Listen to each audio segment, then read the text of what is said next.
અહેમદાબાદ મિત્ર ન્યૂઝમાં આપનું સ્વાગત છે। પૂર પીડિત વડોદરા વાસીઓને અવાજ ઉઠાવવા માટે આજે કોંગ્રેસ દ્વારા જન આક્રોશ રેલીનું આયોજન કરવામાં આવ્યું હતું। આ રેલીમાં મોટી સંખ્યામાં વડોદરા વાસીઓ જોડાયા હોવાનો દાવો કોંગ્રેસ દ્વારા કરવામાં આવી રહ્યો છે। અકોટા સયાજીનગર ગૃહથી રેલી સ્વરૂપે નીકળેલી જન આક્રોશ યાત્રા જિલ્લા કલેક્ટર કચેરી સુધી પગપાળા પહોંચી હતી અને પૂર પીડિતોના પ્રશ્ને જિલ્લા કલેક્ટરને રજૂઆત કરવામાં આવી હતી। આ યાત્રામાં મોટી નાવડીને ઉચકીને થોડાક અંતર સુધી લઈ જવામાં આવી હતી, જે આકર્ષણનું કેન્દ્ર બની હતી। આ સાથે જ લોકો દ્વારા વિવિધ પોસ્ટરો બતાવીને આક્રોશ વ્યક્ત કરવામાં આવ્યો હતો। બોટ અને બેનરો સાથેની રેલી કલેક્ટર ઓફિસે પહોંચી હતી, જ્યાં પોલીસ દ્વારા લોકો અને કાર્યકરોને અંદર જતા રોકવામાં આવ્યા હતા। જે બાદ માંગણીઓ મુખ્યમંત્રી સુધી પહોંચાડવાની માંગ સાથે કોંગ્રેસે કલેક્ટરને આવેદનપત્ર આપ્યું હતું, જે બાદ કલેક્ટર ઓફિસે જ રેલી પૂર્ણ કરવામાં આવી હતી। जो कि नेचुरल कैलिमिटी की जगह मैन मेड कैलिमिटी कह सकते हैं, मैन मेड आफत हो, क्योंकि यहाँ पे भाजपा का शासन है। वडोदरा का जो पानी विश्वामित्री नदी में जाता था, वहाँ जोन चेंज कर दिया गया।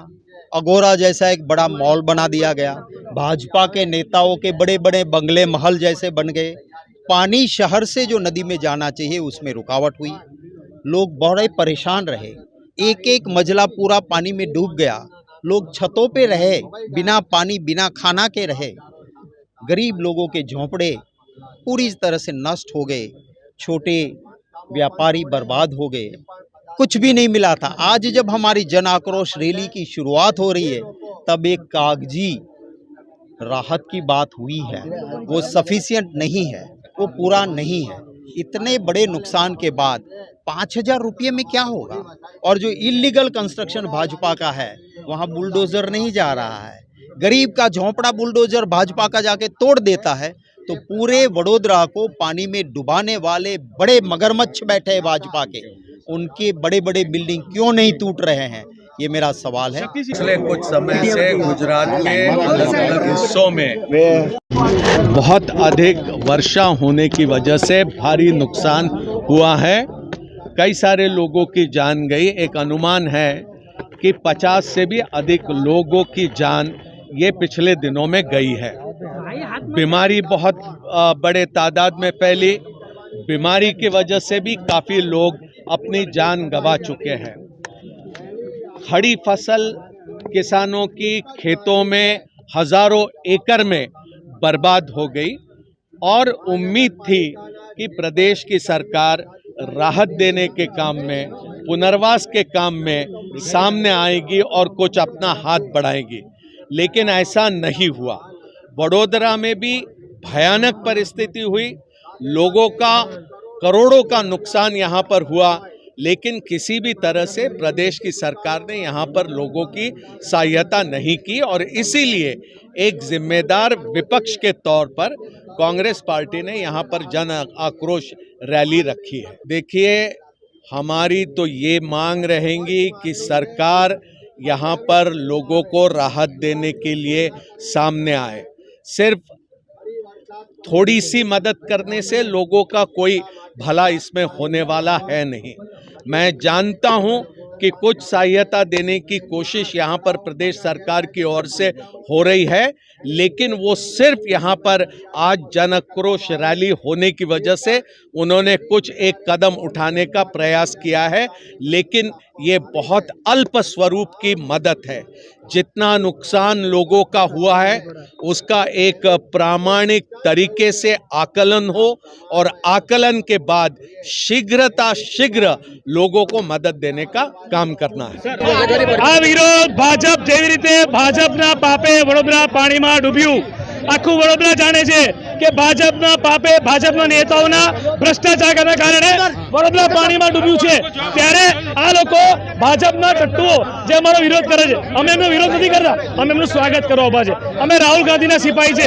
નફરત કે બાજાર में मोहब्बत की दुकान खोल रहे हैं। તમે વડોદરામાં જોશો જેવી રીતે પૂર આવ્યું હતું અને જે વડોદરાના જે લોકો હતા જે ત્રાહિમામ હતા ત્યારે કોઈ પણ ભાજપનો નેતા ત્યારે રોડ વચ્ચે કે ગલીઓમાં કે કોઈ બી મોહલ્લાઓમાં ગયો નહોતો। અને જ્યારે આજે કોંગ્રેસ પક્ષ જે અહીંયાના રહેવાસીઓ હતા તેમને જે દુઃખ દર્દ પીડા હતી તે લઈને રોડો પર ઉતર્યું છે, ત્યારે તમે જોશો કે આજે ક્યાંક ને ક્યાંક ભાજપ સરકાર આનો વિરોધ કરી રહી છે, અવાજ દબાઈ રહી છે, લોકોનો હેરાન કરી રહી છે. અને આજે પૂર હતું એ વડોદરાના સર રહેવાસીઓ જાણે છે કે આ કોઈ કુદરતી આફત નથી, આ માનવ સર્જિત ભાજપ સર્જિત આ પૂર હતું. તેને ધ્યાનમાં લઈને આજે વિરોધ પ્રદર્શન કરી રહ્યા છે. અને બીજું એક કહેવા માંગીશ કે આજે સામે જે ટોળા વિરોધ કરી રહ્યા છે એમાં 80% પબ્લિક એ વડોદરાની નથી. આ ફક્ત ને ફક્ત એક મિસગાઈડ પબ્લિકને ગુમરાહ કરવાના મુદ્દે આજે પબ્લિક ભેગે કરીને વિરોધ પ્રદર્શન કરી રહી છે. પણ જનતા જાણે છે આવનારા કોર્પોરેશનના ઇલેક્શનમાં 100% કોંગ્રેસની જીત થશે અને આમાં ભાજપના સુપડા સાફ થશે, એ તમે જોઈ શકશો. રેલીનું આયોજન કરેલ છે, પરંતુ એ લોકોને એ નથી ખબર કે જન આક્રોશ તો વડોદરા અને ગુજરાતમાં છે જ, એટલે તો છેલ્લા 30 વર્ષથી એ સત્તાથી બાકાત છે. અને એ લોકોનું કહેવું છે કે લોકોને સુવિધા નથી પહોંચી. તો મારું એ કહેવું છે કે ડે 1 થી પૂર આવ્યું ત્યારથી અત્યાર સુધી દરેક લોકોને પાણીની સુવિધા હોય કે દૂધની સુવિધા હોય કે સાથે સાથે ફૂડ પેકેટ, આ બધું અવિરતપણે અમે જોયેલું છે. અને દરેક વિસ્તારમાં અમે પણ ફરેલા છે. જો ટ્રેક્ટર ના જાય તો જેસીબીથી પણ બધું ભરીને પહોંચાડેલું છે. ત્યારે આજે 15 દિવસ પછી આ લોકોને જન આક્રોશ રેલી સૂચે છે કે જન આક્રોશ કરીએ. આ વડોદરાની પ્રજાને ગેરમાર્ગે દોરવા માટે, મિસગાઈડ કરવા માટે આ લોકોએ જન આક્રોશ રેલીનો વિરોધ, અમે સામાન્ય જનતા લોકો એનો વિરોધ કરી રહ્યા છે. સ્થાનિક લોકો ક્યાં દેખાય છે? એ લોકો પાસે જે જોડાયેલા છે એ તો કોઈ દેખાતું જ નથી. એના કરતાં તો જે ભારતીય જનતા પાર્ટીના સમર્થનમાં જે સંખ્યા આવી છે એ વધુ છે. એ આપ જોઈ શકો છો. અમારી સાથે સ્વયંભૂ લોકો અહીંયા આવ્યા છે અને એમનો જન આક્રોશ રેલીનો જે ખરાબ સંદેશો, ખોટો સંદેશો વડોદરાની જનતાને આપવા માંગે છે એનો અમે સખત વિરોધ કરીએ. અહેમદાબાદ મિત્ર ન્યૂઝની યુટ્યુબ ચેનલને સબસ્ક્રાઇબ કરો અને બેલ આઇકોન જરૂરથી દબાવો, જેથી દરેક મહત્ત્વના વિડીયોની નોટિફિકેશન તમને મળતી રહે.